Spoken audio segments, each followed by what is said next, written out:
Kata Nabi SAW, malaikat maut datang kepada Musa AS. Lalu berkata kepadanya, penuhilah panggilan Rabbmu. Lalu beliau bersabda, maka Musa AS menampar mata malaikat maut, lalu mencungkilnya. Kemudian malaikat maut atau malaikat ini kembali kepada Allah Ta'ala seraya berkata, engkau mengutusku kepada hambamu yang tidak menginginkan kematian. Dan dia mencongkel mataku. Beliau SAW melanjutkan hadisnya, lalu Allah mengembalikan matanya kepadanya, maksudnya malaikat maut seraya berfirman, kembalilah kepada hambaku lalu katakan, apakah kamu menginginkan kehidupan? Jika kamu menginginkan kehidupan, maka letakkanlah tanganmu di atas punggung sapi. Lalu dari bulunya yang menempel pada tanganmu, maka kamu akan hidup 1 tahun dengannya setiap helai bulu tersebut. Musa bertanya alaihissalam, kemudian setelah itu apa? Maka dijawablah, kemudian kamu akan mati atau kemudian mati. Musa alaihissalam berkata, kalau begitu sekarang saja, wahai Rabbku, matikanlah aku di tanah yang disucikan sepanjang lemparan batu. Rasulullah SAW bersabda, demi Allah, sekiranya aku di sisinya, niscaya benar-benar aku perlihatkan kuburnya kepada kalian, berada di samping jalan di sisi Bukit Merah. Hadis ini riwayat Bukhari dan Muslim. Baik, ini adalah bacaan untuk kita baru baca bahasa Arab hadis dan terjemahannya secara letterlet. Kita tentu seperti biasa teman-teman sekalian akan mengorek hikmah-hikmah daripada hadis ini. Namun sebelumnya saya akan coba masuk ke makna global dulu. Malaikat maut datang kepada Musa alaihissalam. Di sini maksudnya dalam postur manusia dan bukan postur aslinya sebagai malaikat maut. Itu salah satu makna yang perlu difahami karena tadi saya baca secara letterlet ya. Kemudian dia berkata kepada Musa, penuhilah panggilan Rabbmu, maksudnya ruhmu akan saya cabut.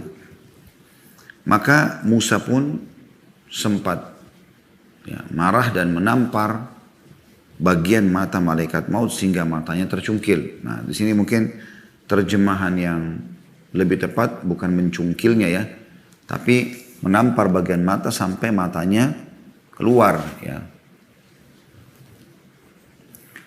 Kemudian malaikat itu kembali kepada Allah Ta'ala dan mengatakan, engkau mengutusku kepada hambamu yang tidak menginginkan kematian. Dia telah merusak mataku. Maka Allah pun mengembalikan mata malaikat maut, kemudian berkata kepada malaikat maut, kembalilah kepada hambaku, maksudnya Musa alaihissalam, dan tanyakan kepadanya, apakah kamu masih mau hidup? Ya, ini kita bukan lagi terjemah terlihat tapi makna ya, supaya bisa difahami makna hadis ini. Jika kamu memang masih mau hidup, maka letakkan tanganmu di atas punggung sapi. Berapa lembar rambut yang tersentuh oleh tanganmu itu, begitulah jumlah umur yang bisa kau dapatkan. Hitungannya per 1 bulu 1 tahun. Tentu ini banyak sekali ya.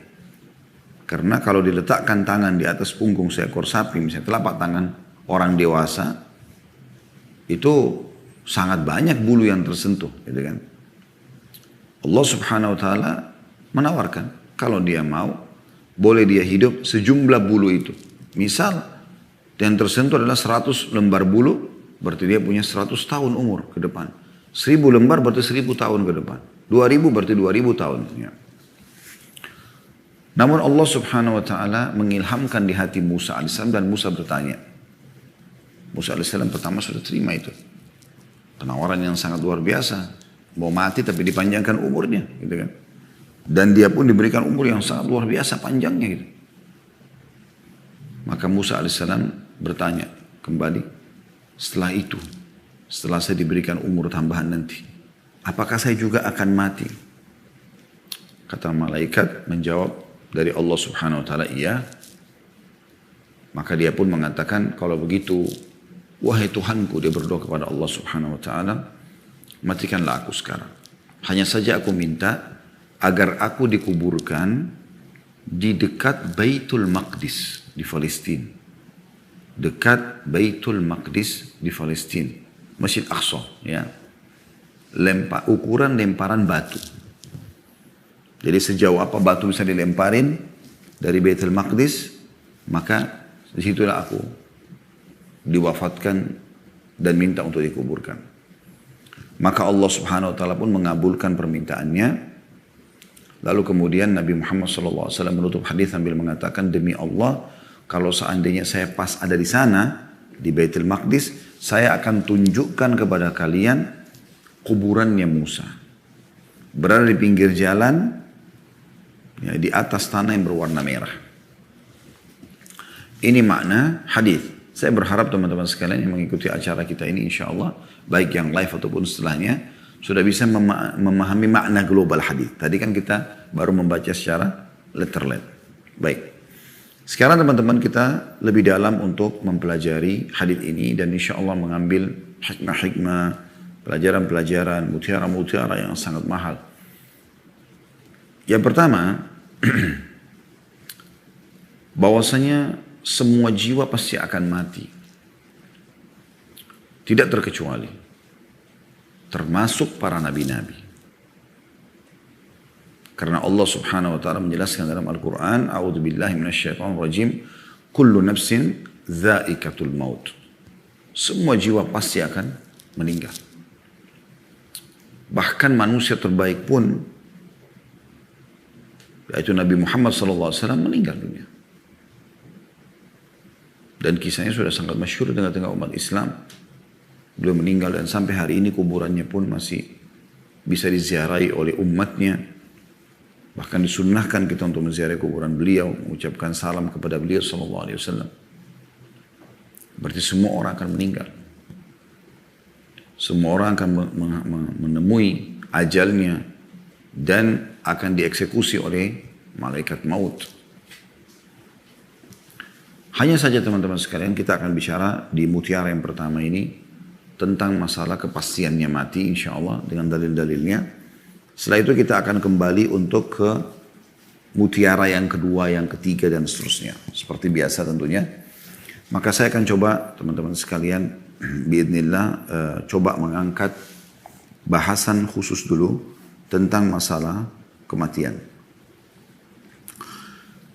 Kita perlu ketahui teman-teman sekalian, ya, tadi yang saya bacakan ayat itu dalam surah Al-Imran ayat 185 ya. Kembali saya ingatkan, a'udzubillahi minasyaitonirrajim, kullu nafsin dha'iqatul maut. Lanjutannya, wa innama tuwaffawna ujurakum yawmal qiyamah faman zuhziha 'anil nari wa udkhilal jannata faqad faz wa mal hayatud dunya illa mata'ul ghurur. Tiap-tiap yang berjiwa akan merasakan mati, dan sesungguhnya pada hari kiamat disempurnakan pahala kalian, balasan kalian akan dapat. Barang siapa yang dijauhkan dari neraka dan dimasukkan ke dalam surga, maka sungguh ia telah beruntung.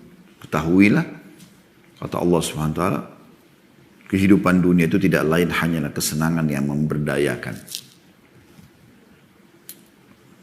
Dan ini tidak mungkin luput dari siapapun. Termasuk Nabi Muhammad SAW tadi saya katakan, dan Allah ceritakan itu dalam surah Az-Zumar ayat 30. Surah Az-Zumar ayat 30. A'udzu billahi minasyaitonir rajim, innaka mayyitun wa innahum mayyitun. Kau hai Muhammad akan mati dan mereka pun akan mati. Maksudnya selain daripada kamu semua juga akan mati. Juga Allah memastikan hal tersebut dalam surah Al-Anbiya, surah Al-Anbiya ayat 34 sampai 35. Yang bunyinya, a'udzu billahi minasyaitonir rajim, wa ma ja'alna li basyarin min qablikal khuld afa in mitta fahumul khalidun kullu nafsin dha'iqatul maut wa nabluukum bisyarri wal khairi fitnatan wa ilaina turja'un. Al-Anbiya 34-35. Artinya, kami tidak menjadikan hidup abadi bagi seorang manusia pun sebelum kau, hai Muhammad. Artinya jangankan kamu, semua orang sebelummu pun mati. Sesudahmu pun akan mati. Kamu juga akan mati. Maka jikalau kau mati, apakah mereka akan kekal? Orang-orang kafir, orang munafik itu. Maka tiap-tiap jiwa akan merasakan kematian. Kami akan menguji kamu dengan kebaikan dan keburukan sebagai cobaan yang sebenar-benarnya. Dan hanya kepada kamilah kamu dikembalikan. Maksudnya, nikmat apakah kau syukuri? Cobaan apakah kamu bersabar? Karena pernah kita jelaskan teman-teman sekalian, di dalam konsep agama kita, harus berimbang antara nikmat yang kita nikmati dan kita syukuri dengan cobaan yang kita sabari. Ada orang mau nikmat tapi tidak mau ada cobaan. Tidak bisa. Allah SWT sudah mengatakan dalam ayat ini. Kami pasti akan menguji kamu dengan kebaikan dan keburukan. Sesuatu yang kau senangi dan kau tidak senangi. Ada saatnya kamu kenyang, ada saatnya kamu lapar. Ada saatnya kamu sehat, ada saatnya kamu sakit. Ada saatnya kamu muda kuat, ada saatnya kamu tua. Ada saatnya kamu hidup, ada saatnya kamu mati. Ya, nah di sini kita, pada saat nikmat ada, kita bersyukur. Pada saat cobaan ada, kita bersabar. Ya, seperti itu. Dan ini harus berimbang ya.